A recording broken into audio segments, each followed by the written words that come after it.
omongan-omongan orang khilaf kan. Iya aku khilaf selingkuh sama dia. Ya masa lu gak bisa ngontrol diri lu gitu. Itu alasan yang sangat amat pembenaran aja menurut gue. Kalau lu selingkuh ngomongnya selingkuh, lu salah. Belajar dari situ. Gitu sih menurut gue.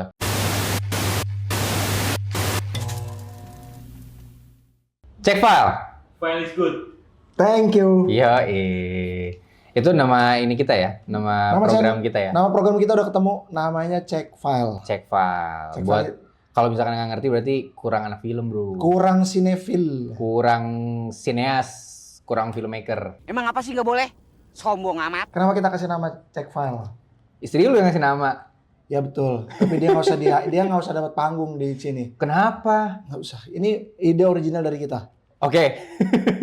Kalau nggak menghargai istri lu gitu sih? Ya, itu dari istri saya namanya. Kenapa kita kasih nama Cek File? Karena menurut dia itu sebuah diksi yang cuma ada di persyutingan. Iya Gue nggak tahu tuh. Tapi kalau di persyutingan udah pasti ada kayak gitu. Iya, untuk... di syuting film, syuting iklan, video klip. Tapi di persyutingan tuh biasanya ketika udah selesai tag, filenya dicek. Nah, orang-orangnya pada bilang gitu, betul. Cek file. Cuman kalau bahasanya cuman ada di persyutingan bisa jadi enggak. Maksudnya bisa jadi di kantor nih ada yang kayak gimana cek file gitu. Files good. Disuruh bikin perpajakan apa gitu kan. Files good, thank you. Bisa jadi kan kita nggak tahu. Bersama host belum kesayangan ya. Belum bisa. Karena kan belum kenal, jadi belum sayang dong. Makanya kita kenalan. Tak kenal maka tak tayang. Iya. Oh, tak kenal maka tak tayang. Bagus tuh. Karena ribuan MC bilangnya tak kenal maka tak sayang.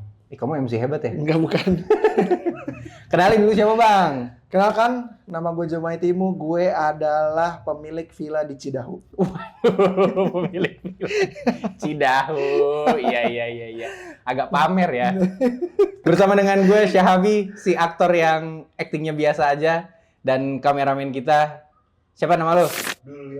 Dul Wiyoko. Ini bukan self proclaim ya. Bukan self proclaim, tapi emang kameramen kita si Abdul ini jujur mirip banget sama Dion Wiyoko. Mirip banget, tapi kita nggak akan pernah expose sebelum followers kita 100.000. Betul. Iya, jadi silakan di-follow aja channel ini dan like pun share ke teman-teman lo. Walaupun memang konten ini jujur nggak penting banget. Tapi ini penting buat yang belum nonton Sore. Betul, karena di episode pertama ini kita akan membahas tentang Sore. Istri dari masa depan. Iya, itu dia. Ini ada singkatan ya kemarin lo kasih tau gue? Idaman. Sore Idaman. Ini beneran dari Yani Lawrence dan kawan-kawan apa dari lu? Dari si Sila Dara. Oh dia sempet ngomong di Twitter ya. Iya. Nanya ini singkatannya apa gitu kan? Dia jawab Idaman. Sore Idaman. Sore Idaman. Yoi. Kenapa episode pertama spesial kita ngomongin tentang sore? Karena ini request dari Dul Wiyoko. Dari Dul Wiyoko. Kita episode pertama bikin review Sore. Oleh sebab itu kita datang ke Galpremnya Sore. Inilah tayangannya. Kita baru aja kelar dari Galpremnya Sore. Galprem itu kita juga dapat bingkisan ini dari Sore ini. Sore, tanggal 10 Juli 2025. By the time ini tayang, Sore juga sudah ada di seluruh bioskop kesayangan kamu. Betul, jadi silakan ditonton. Apakah Sore placement ke kita? Enggak. Tidak. Tapi kalau ada yang mau placement boleh? Boleh, jadi di sini emang posisinya. Betul. Ini request dari Dul Wiyoko karena bang kita review aja film kembaran gue yang baru. Iya. Gitu kan. Apa tuh dulu judulnya? Sore Idaman. Itulah. Iya. Dul Wiyoko dan Dion Wiyoko. Sama-sama D ya depannya. Sama-sama itu. Orang kembaran. Orang kembaran. Masa lu meragukan kembaran ini sih? Jangan meragukan, cuman agak jauh ya. Dion ke Dul tuh jauh tuh, agak jauh. Iya. Sama-sama D. Tapi iya sih gitu. Kenapa? Boleh dulu lu kasih tahu dulu kenapa kita harus ngebahas Sore gitu. Soalnya alurnya bagus. Oke. Yang bikin kan si Mas Yandi kan. Gue juga ngefans tuh sama Mas Yandi. Ngikutin beberapa karyanya. Semua karyanya deh. Bukan beberapa tapi kok semua karyanya deh? Kenapa pakai D? Terpaksa lu pakai D. Semuanya. Setelah nonton film Sore itu kayak gimana ya? Maksudnya kayak kok bisa sih kepikiran kayak gini? Anjay. Karena waktu kelar nonton ini, abis segitu excitednya, terus happy, terus sampai nangis, sampai dipeluk istrinya, nangis gue. Sampai dia kayak mind blown banget sama film ini. Gitu. Benar. Ada beberapa part di film ini yang gue ngerasa gue menahan tangis gue karena kan rame ya, ada malu-malunya juga tuh. Cuman ada satu bagian di situ tangisan diriku pecah, anjing. Tangisan diriku pecah. Coba puisi-puisi gitu kan? Iya. Gitu. Jadi nggak bisa nahan entah kenapa. Dan gue ngerasa kalau gue sih kenapa gue suka karena yang pertama banget dari frame awal dari openingnya sampai akhir menurut gue semuanya tuh kepake bang. Semuanya kepake sampai di frame pertama yang gue nggak tahu ini hubungannya apa atau emang pengen estetik aja atau emang opening aja semaunya director ternyata oh itu tuh maksudnya ini gitu. Terjawab semuanya bahkan gak cuman opening aja tapi setiap planting yang ditaruh sama Yandi Lawrence sebagai penulis menurut gue kepake semua dan itu tipe film yang gue suka bang. Lo suka tipe film kayak gitu ya? Iya gue suka tipe film yang efisien gitu kan terus yang efektif yang semua scene kepake dan semua scene tuh ada maksudnya. Ya. Kenapa ada scene ini harus muncul di layar ya karena memang penting scene-nya gitu. Gue suka film-film yang kayak gitu. Dan menurut gue Sore bisa menunjukkan itu. Gue merasa buat sobat cek file aja ya. Sobatnya belum ada nih. Nama penontonnya apa ya? Belum ada nih. Tapi buat lo yang lo pengen nonton ke bioskop, tapi belum nonton web seriesnya. Ya. Tetap nyambung, tetap ngerti maksud gue. Yes. Itu gue suka banget. Jadi lo bisa nonton web seriesnya sebelum menonton di bioskop. Tapi kalau mau langsung nonton di bioskop, lo juga pasti ngerti. Karena di film ini jadi lebih dijabarin, lebih padat lagi ceritanya. Gue ngerasa ini cerita yang lebih lengkap sih. Karena emang Yandi bikin ini karena keputusannya adalah dia sudah berkembang as a person gitu. Jadi segala hal yang lo nonton nanti ini di 10 Juli akan terasa lebih lengkap gitu daripada yang di web seriesnya gitu. Jadi lo ketika lo nonton web seriesnya dulu nih terus lo nonton ke bioskop lo akan merasa lebih lengkap gitu. Menarik karena gua pernah ngeliat wawancaranya Yandi Lawrence, gue lupa di mana tapi dia bilang kalau gua nulis tuh gua mau gua dulu yang ngerasa film ini penting. Nah gue tuh suka banget sama jawaban itu bang kayak berarti emang dia tuh bikin film ini bener-bener personal dari dirinya sendiri juga ya. Dan bener-bener kayak gue mau bercerita sama orang-orang nih tentang cerita yang gue bikin yang mana menurut gue lu semua perlu tahu gitu. Gue suka itu bang kalau dari Yandi Lawrence. Dari Yandi dari penulisannya aja tuh emang dia duluan nih mengedepankan untuk kayak gue pengen gue merasakan supaya orang lain juga si penonton merasakan ya. Benar. Itu yang gue suka. Dan bener kata lu, kalau misalkan belum nontonnya web series, nggak apa-apa nggak nontonnya film, nggak apa-apa banget. Karena seperti film-film lain juga ya, yang emang terlihat lanjutan, remake atau apapun, tapi sebenarnya mah tanpa lu nontonnya web series juga lu bisa nonton yang filmnya. Akan tetap ngerti. Ya, karena yang sama cuma premisnya doang. Ya. Setahu gue yang sama cuma premisnya doang. Premis di mana seorang cowok yang ketika dia bangun pagi di sampingnya ada cewek mengaku-ngaku sebagai istrinya dari masa depan. Datang ke masa lalu untuk membuat si cowok ini hidupnya lebih baik. Itulah, dari situlah itu doang. Dari situ ceritanya bergulir. Apa yang kemarin lo mention ke gue? Dari satu ke satu. Bubur. Kemarin bubur. Apa dong? Kemarin yang lo tulis juga di Letterboxd berujung dari satu. Dimulai dari satu pesan yang mau disampaikan dari penulisnya. Gue pikir ini pesannya nih. Pesannya kan membuat pasangan lo hidupnya lebih baik gitu kan atau lebih sehat. Tuh, itu yang premis yang ada di web series juga kan. Tapi ternyata menuju ke pesan yang lain lagi yang gua nggak nyangka ada di situ sampai ada juga iklan layanan masyarakat ada di situ. Ada juga. Sampai ke ujungnya pesan personal yang menurut gua ya kalau nyambung sama filmnya akan ini pesannya gua banget nih gitu. Jadi banyak banget aja sesuatu yang bisa lo dapat dari film ini. Salah satunya apa? Yaitu adalah perubahan harus terjadi dari dalam. Gua suka banget film Sore ini karena personal di gua. Karena secara prinsip dan konsep mindsetnya tuh gue suka. Tadi menyampaikan pesan-pesannya secara subjektif kena aja di gue. Ya. Kayak tadi lu bilang kita nggak bisa ngubah orang. Ya. Orang itu berubah dari dirinya sendiri. Ya. Gitu. Terus ada juga pesan-pesan di film ini kayak ada beberapa hal yang kita nggak bisa ubah dalam hidup ini. Beneran nggak bisa gitu. Ya. Contohnya masa lalu gitu kan. Dan lain-lainnya lah. Nanti kalian nonton aja. Nah, gue sepakat sama yang kayak gitu, Bang. Gue sepakat sama untuk cerita yang nggak pretentious nggak sih? nggak gue nggak tahu ya ini bisa dibilang pretentious apa enggak di film ini. Cuman intinya menurut gue porsi yang ditawarkan oleh film ini pas. Nggak subtle, tapi nggak on your face, tapi kena aja di gue. Nah, subjektifnya kenapa? Karena tadi gue juga tipe orang yang setuju kalau kita nggak bisa merubah orang lain. Karena kan pasti ada orang di dunia ini yang ngerasa, gue bisa merubah dia nih dari yang pendosa jadi ustadz gitu. Ya. Nggak bisa, harus dari diri sendiri. Harus gitu. dari diri sendiri. Ya mungkin lu bisa membantu, tapi kalau dari dianya juga nggak ada keinginan untuk berubah, ya nggak akan berubah dan itu nggak apa-apa gitu. Manusia kan kita nggak bisa mengontrol orang lain itu maksudnya. Betul. Kita nggak bisa ngontrol orang lain, tapi orang itu bisa mengontrol dirinya sendiri. Betul. Antara dia mau merusak properti orang lain atau tidak gitu. Benar. Satu hal yang bisa kita kontrol di dunia ini adalah diri kita sendiri. Ya. Gitu. Jadi kalau misalkan ini omongan-omongan orang khilaf kan, iya aku khilaf selingkuh sama dia. Ya, masa lu nggak bisa kontrol diri lu gitu? Itu alasan yang sangat amat pembenaran aja menurut gue. Kalau lu selingkuh ngomongnya selingkuh, lu salah, belajar dari situ. Gitu sih menurut gue. Terus personal lagi, gue suka lagu-lagunya. Jarang banget gua berkali-kali mention, jujur gua kangen sama film-film Indo yang berisikan soundtrack keren. Oke. Gitu. Nah, di film Sore Idaman ini soundtracknya keren-keren, bara suara, respect sekali. Ya. Mas Are. Kita boleh bilang lah ya ini ada soundtrack bara suara terbuang dalam waktu ya. Terbuang dalam waktu. Ya boleh, Bang. Yang bikin gue kaget adalah, ini subjektif lagi ya, bikin gue kaget, gue lagi suka lagu itu 1-2 bulan terakhir. Lagi gue dengerin banget gitu.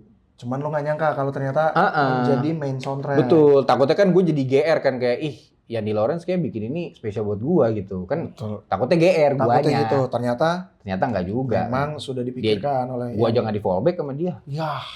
Gitu kan, nggak mungkin dong itu buat gua kan filmnya kan gitu, maksud nggak apa-apa juga nggak di fallback, gua siapa? Iya, tapi kalau Pak Yandi nonton ini boleh lah di fallback nih. Boleh, Pak. Sabi Sakri. Diajak main film juga boleh, Pak, walaupun acting saya biasa aja. Biasa aja, tapi kalau emang penasaran tes aja dulu. Gue juga maksudnya boleh tes masuk dulu, dibayar dulu. Kalau casting doang. Gue juga mau ikutan, gue bagian jadi pohon. Waduh, jadi pohon. Atau jadi tas ranselnya Dion juga boleh. Tas ranselnya Dion Wiyoko, benar sih. Iya. Sangat placement pick design tuh. Nah, gue tuh waktu nonton film ini soundtracknya tuh jadi agak-agak kayak dibuat gitu lah, dibuat ulang gak sih? Iya, piano doang, bagian piano doang. Ada kayak instrumennya doang, terus gue mikir ini lagu apa ya? Kayaknya gue tahu lagu ini deh. Oh, ini lagu Terbuang Dalam Waktu, gue suka lagu ini. Strip version. Gitu, itu yang gue makin suka itu kedua kalinya di tahun 2025, karena di Satu Kakak Tujuh Ponakan kan ada 2 lagunya Sal Priadi tuh, ya kan, ada Kita Usahakan Rumah itu sama mesra-mesranya Kecil-kecilan Dulu, ya kan. Setelah nonton Satu Kakak Tujuh Ponakan, gue jadi sulit melihat atau mendengar lagu Sal Priadi seperti dulu. Karena udah berubah nih. Karena udah berubah, perspektifnya jadi lebih dalam gitu. Jadi lebih kena, jadi lebih deep, lebih dapat lah di gua. Ya. Plus baru keluar juga kan short filmnya. Short filmnya ya. Kita Usahakan Rumah itu. Masih satu universe juga sama Satu Kakak Tujuh Ponakan, ada di YouTube. Nah, yang ini pun lebih terasa ke gua. Jadi semakin personal aja, makanya gua cukup bahasanya terenyuh bukan sih? Terenyuh. Untuk kayak aduh, bagus banget nih film. Serelate itu soalnya ya. Buat gue pribadi gitu. Terus ini yang gue suka juga, mirip seperti Satu Kakak Tujuh Ponakan yang film Sore ini tuh punya selipan-selipan jokes ringan, tapi waktunya tuh pas. Ngena jadinya. Ngena. Dan membuat filmnya jadi lebih variatif secara perasaan yang bisa didapat oleh penonton. Dari yang sedih, terus ada lucunya, ada sedih, tiba-tiba dikasih lucu lagi, gitu. Ada roller coaster itu tuh gue suka tuh. Bener, roller coaster jadi perasaan. Jadi filmnya tidak statis. Ya. Mungkin bukan secara cerita, tapi secara perasaan yang kita alami, itu tuh naik turun banget menurut gue. Nah, menyambung Abi bilang tadi soal perasaan ya. Buat lo yang berekspektasi kayaknya gue udah nonton web seriesnya, terus gue tertarik nih menonton ke bioskop.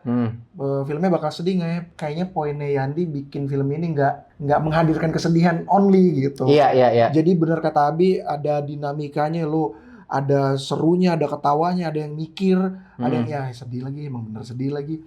Jadi ya menurut gue selalu bilang ke teman-teman sekitar, manage your expectation ketika lo feeling banget sama filmnya. Oh, oke. Gitu. Jadi Nah, kayak itu menarik tuh. Itu di waktu apa atau di kondisi apa lo harus memanage ekspektasi lo? ketika lo udah ger banget, gue pengen banget nonton nih, harus nonton. Oh. Di momen itu tuh lo harus ngerem tuh, karena sebagaimana yang kita tahu ada hadisnya di sini, edit tuh. Wih, gimana tuh hadisnya? Berharap itu sama Tuhan, jangan sama orang. Dor. Gitu. Hadis dari seorang Gue gak tahu apa, tapi gue pernah. lu apa? Kristiani kan? Dari seorang Kristiani. Dari seorang Kristiani. Iya benar, gue Kristen. Ya. Tapi maksud gue, contoh, karena kita konten film, kita bebas ngomongin film mana aja. Fantastic Four segitunya loh. Iya. Segitunya banget orang nungguin, wah anjing Fantastic Four nih mantap nih gini-gini. Manage your expectation. Kalau itu, menurut lo bakal sedih banget pasti. Benar. Jadi makanya benar. kayak menurut gue, kalau ekspektasi lo, wah bakal ini, akankah film ini Sore sama Jonathan bakal gimana ya? Akankah mereka happy ending atau apa? Manage your expectation. Iya. Dan manage expectation ini bukan untuk siapa-siapa, emang buat diri Buat sendiri. diri sendiri aja gitu. Jadi nanti ketika lo nonton dan filmnya nggak sesuai sama ekspektasi lo, menurut gue lo jadi lebih ikhlas karena banyak yang beredar di X gitu, di thread. Orang ngata-ngatain film tuh menurut gue karena mereka sedih, ekspektasinya nggak terpenuhi gitu. Oh, bisa jadi. Marah, Bisa jadi. kenapa nih kayak gini? Lah, emang ya Kenapa harus begitu juga emang? Iya, Kenapa kan, harus sesuai sama ekspektasi lu? kan sutradara punya visinya sendiri kan. Bener. Kalau sesuai dengan ekspektasi lu, silakan keluarkan duit 8M. Ya, Untuk bikin film sendiri. Bikinlah film sendiri. Gitu sih. Iya. Menarik. Ada satu juga yang gue suka dari film ini adalah tadi kan kita bilang pesannya banyak ya. Pesan-pesan yang disampaikan dari film ini tadi, pesan moral, pesan personal, iklan lain masyarakat. Cuman menurut gue dari banyaknya pesan yang dikasih, gue nggak enek. Gue nggak merasa pesannya terlalu banyak, Bang. Iya, nggak apa ya, kalau kata kue nggak mahteh. Iya, nggak mahteh gitu. Ya, jadi semuanya ada di dalam taraf yang on point ya. Menurut gue pas dan gak apa-apa banget. Mau lebih banyak quote lagi asalkan emang disajikannya dengan timing, penulisan, dan emang make sense perlu ada di situ, gak apa-apa banget menurut gue. Iya. Gitu, jadi menurut gue oke lah. Banyak juga ngomong soal oke, banyak banget juga teman-teman yang merasa ini absolute cinema. Bener. Absolute Bener. cinema. Gue mau omongin pertanyaan yang menurut gue pertanyaan nyebelin. Karena gini. Kita akan selalu ada ini nih. Iya. Pertanyaan nyebelin. Pertanyaan nyebelin. Karena sore ini kan ada di YouTube web series, ada filmnya di bioskop. Nah, pertanyaan nyebelin udah pasti nih. Yaitu. Bagusan mana, Bang? Bagusan mana yang di YouTube, apa yang di bioskop? Ini sebelum masuk ke jawabannya, menurut gua, lu perlu nonton di bioskop karena ini bukan versi bioskopnya. Ya. Tapi ini dua hal yang berbeda karena dari cerita juga beda. Ya. Yang sama premisnya doang, gitu. Nah, ceritanya beda kayak gimana, lu nonton sendiri. Nah, cuman pertanyaan nyebelin yang kayak gini, nggak tahu sih. Kalau gue sih merasa tidak mau jawab. Cuman kalau mau jawab pun nggak apa-apa. Karena kan selera kan, mau yang bagusan yang mana.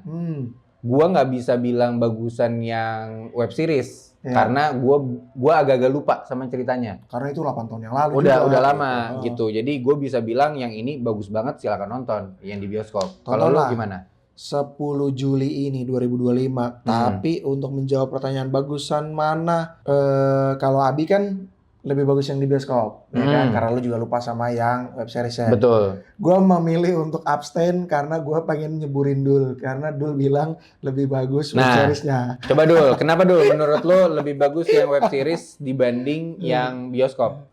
Kasih tahu aja pendapat lu. Kenapa?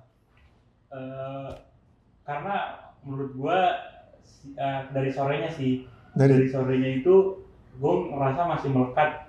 Tika Bravani ya. Tika Bravani masih Lu melekat. secara personal lu lebih kena dan lebih suka sore yang versi Tika Bravani. Oke. Cuman pas nonton yang versi film, ya karena emang Dion sama si Saudara sering main, emang masih oke lah, masih dapat chemistry-nya di antara mereka berdua. Oke. Tapi untuk personal lo lebih melekat sore yang versi Tika Bravani. Yang sih. Nah, menyambung dulu bilang si Sheila Dara sama Dion Wiyoko, ini project kelima mereka nih. Barengan, project kelima mereka nih bersama gitu. Jadi udah jelas sangat chemistry yang terjaga, bonding yang terjalin, benar-benar terdeliver dengan baik menurut gua. Iya. Selain akan ada pertanyaan ngeselin, gue juga pengen punya segmen cinema experience. Oke, cinema experience. Kayak gimana tuh maksudnya? Cinema experience itu gue pengen membagi ke lo, gue sama Abi sama Dul ngerasain apa sih? Gitu. Nah, dari gue ya, gue merasa ini film yang akan membuat lo setelah after test nonton ya, film yang akan membuat lo merenung, film yang akan membuat lo mempertanyakan dan mempertajam pilihan-pilihan hidup. Terus yang ketiga dan penutup, film yang akan membuat lo memilih pasangan yang tepat. I see, menarik. Kita kan udah menikah, tinggal dulu yang itu. Kayak film ini tuh cocok buat orang-orang yang yang pengen milih pasangan. Oke, menarik. Cinema experience gue gitu. Menarik. Dul, mau jawab dulu nggak? Oke, silakan. Menurut gue harus bisa nerima kenyataan sih. Soalnya kan si Dion ini kan masih kayak gak terima sama masa lalunya ya. Iya. Terus harus bisa ngejaga kesehatan juga. Ya. Itu maksudnya yang lo dapetin apa lo akan hidup lebih sehat gitu bagaimana? Oh, untuk lo pribadi. Jadi yang lo dapetin adalah pancingan untuk hidup lebih sehat ya. Oke. Menarik. Dan bisa nerima, intinya sih bisa nerima kehidupan aja sih. Iya. Kan itu kan nggak semua orang kadang-kadang kalau punya masalah nggak bisa nerima. Intinya itu harus kita apapun itu harus bisa nerima gitu dengan lapang dada. Itulah. Menarik. Cinema experience bisa. Oke, kalau gue ngerasa secara ini ya, secara mindset, secara konsep kehidupan, menurut gue pribadi, it is what it is.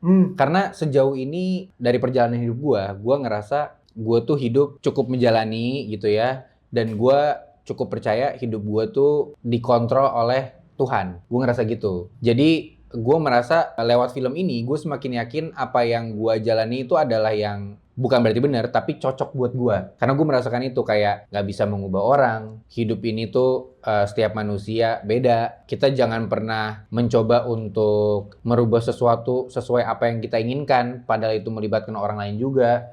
Gitu. Ada satu hal di mana gue ngerasa, gue pernah ngobrol sama sepupu gue, kalau misalkan ada suatu masalah, sebenarnya tuh masalahnya kalau lu taro, dia kagak bakal kemana-mana. Dibanding lu liatin, lu pikirin, bakal jadi sakit di kepala lu. Jadi udah taruh aja di situ, biarin dia mau kemana terserah dia, lu jalani hidup lu aja. Nah, itu membuat gua mungkin gak serta-merta memaafkan sesuatu ya, tapi kayak membuat kepala gua lebih ringan dan lebih enak buat jalanin hidup ke depannya gitu.